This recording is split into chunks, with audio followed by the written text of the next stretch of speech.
So I have been living in my new place, new HDB, new BTO for around 7 months. And I think I know some kind of household expenditure pattern that I'm going with.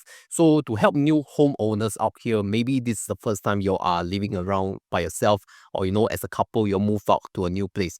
And this video will help you show you the best spending strategies that you can use for your new home. And if after this video you still have further questions, feel free to join us at over 21,000 members in the Honey Money SG Telegram group to ask your spending questions there. Firstly, I want to talk about mortgage because this is the biggest ticket item that some of you have. And speaking about mortgage, for context, I'm currently under the HDB loan, which means that I'm not taking a bank loan. I'm paying 2.6% per annum based on the loan interest rate for HDB loan, and I'm financing it through my CPF. So I'm not using my cash position to pay for the mortgage. And this is mainly because I feel that my cash can be better used at generating higher returns outside of what CPF can offer me, which is why I use CPF, which is a lower interest, lower return avenue, to go and finance the mortgage. I know that this may differ from some of you, depending on how the way you see CPF and whether you are willing to accept the accrued interest or not. But that's not the topic of today's discussion. I just want to share that I'm using CPF ordinary account funds to pay for my HDB mortgage, which is why I have very few funds to invest after that, because previously I was investing my CPF OA, right? And now that I'm using most of it to pay HDB mortgage, then yeah, most of it cannot be invested anymore. So that is for mortgage. I'm very sure that a lot of you are also using your CPF OA to pay. Maybe it's not really by choice, but maybe it's because your cash flow is not enough and you need it for your other needs, your other expenditure, which is fully understandable in today's society. But I think it is very important that we do not overstretch our finances thinking that we can combine CPF plus cash to cover the mortgage. Otherwise, you are taking in bigger than what your appetite can hold. And I just want to stress on this reno loan thing, right? Because a lot of people, when they move into their new homes, they get like very expensive, very nice, very beautiful renovations, but outside of their budget, which is why they want renovation loan. So I personally do not take any renovation loan. I paid for it in full cash. These are cash savings that I have set apart from my investment portfolio over the years, and I'm very sure that I will just use full cash to pay. So it did not hit any dents in my portfolio. I don't have to sell away any positions. I think it is fully understandable that you will want your dream renovation.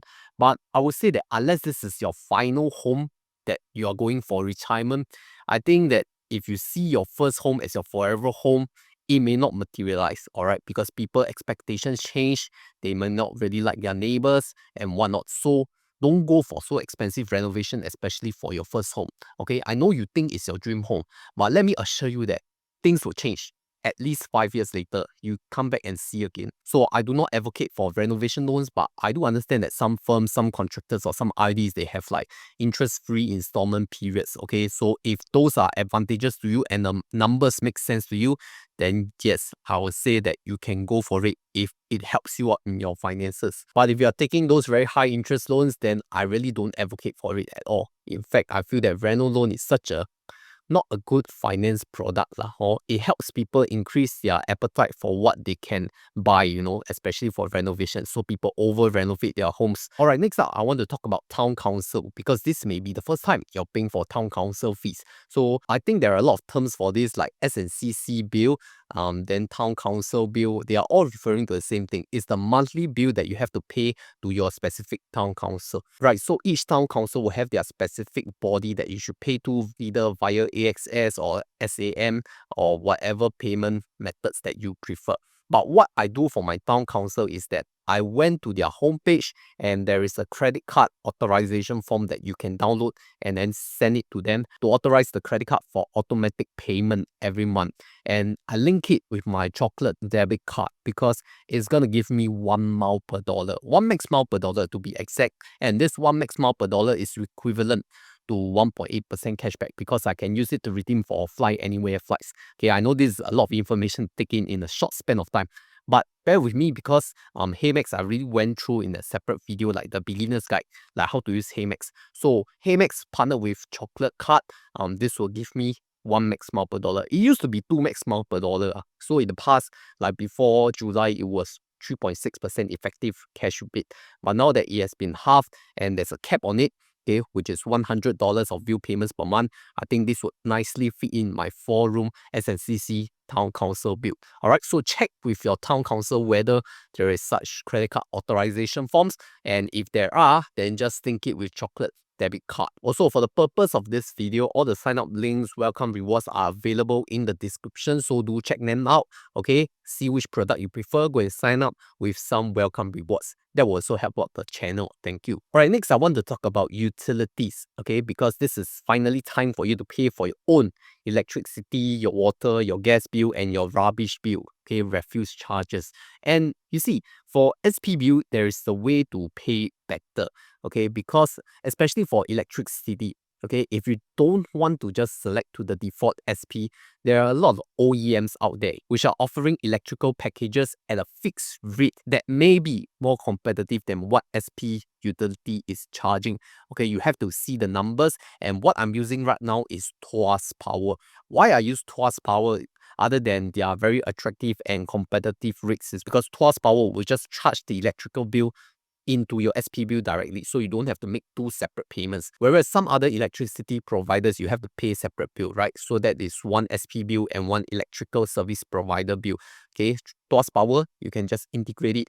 And the very good thing about this is that if you are using the UOB1 card, you can get up to 4.33%. But I'm not using it because I cannot hit the minimum spend on UOB1 credit card as of now. So for utilities, I'm still using my chocolate debit card right now.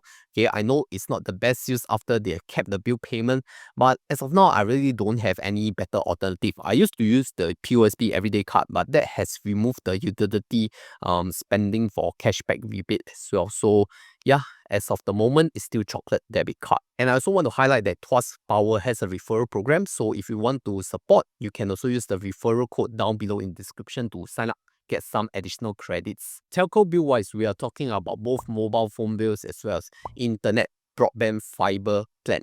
Alright, and for mobile plan, I'm currently using Zim. My wife is using 8. Okay, both of us just pay for this $8 and less per month mobile plans. So depending on what you like, okay, Zim is more on the Singtel network, and then 8 is more on the StarHub network. Both are good in their own ways and a similar cost as well. But I do have a referral with Zim that you can use the code, get some additional gifts as well. Then for 8, I think there is some way to top up via Shopee through the affiliate link. Yeah, so all these will earn like some savings. Not a lot, just a very little. But it's much better than you paying like more than $10-20 per month in the old SIM only plan, or worse still, your 2-year contract if the company is not paying for you.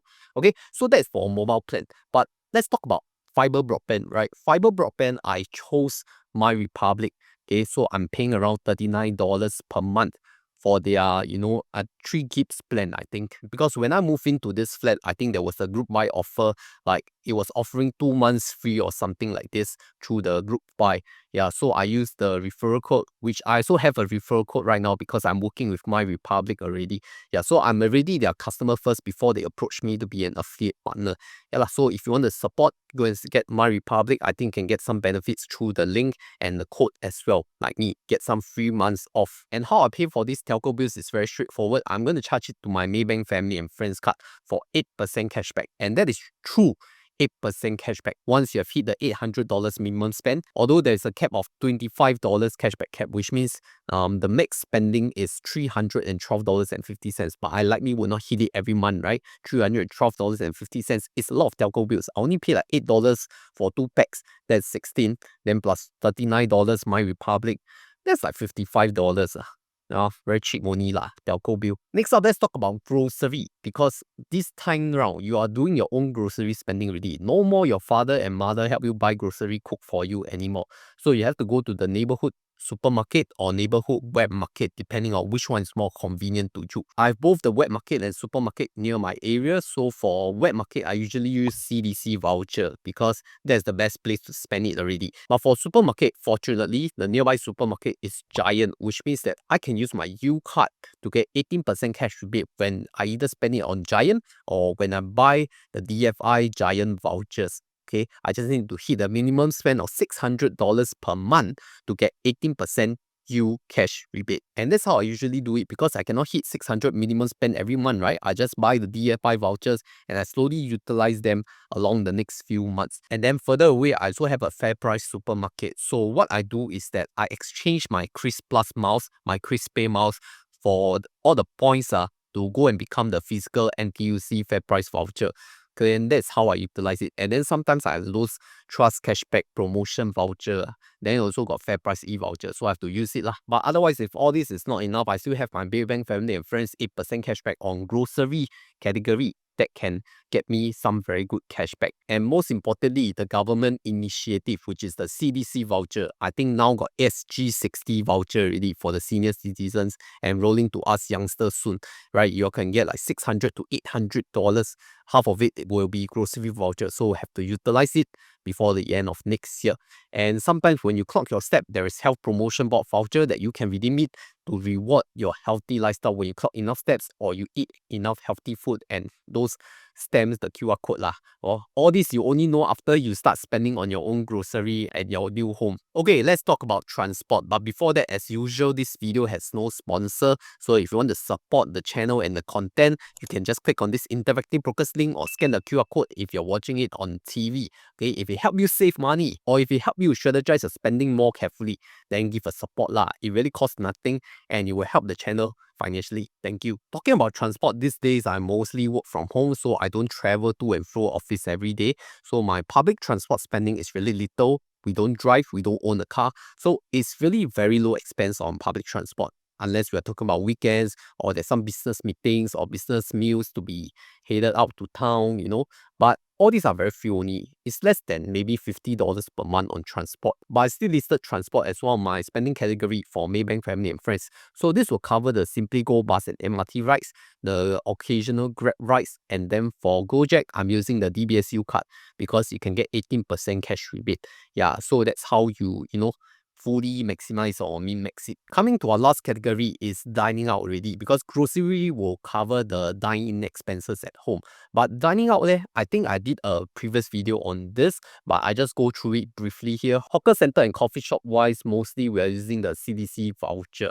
Okay, then if there are like food courts that accept credit card payment, for example, Kopitiam, we will use the Fair Price app for 10% discount. If it's Koufu, just use the Maybank Family and Friends card for 8% cashback. And the recent news is that Amex Pay QR is no longer accepted from 31st July onwards. So that's very sad news since our last update on that video. So yes, if you still want to know of the best hawker center payment strategy, coffee shop, or food court for your specific workplace, then you can refer to my previous Kopitiam video right here. But note that Amex Pay QR will be removed.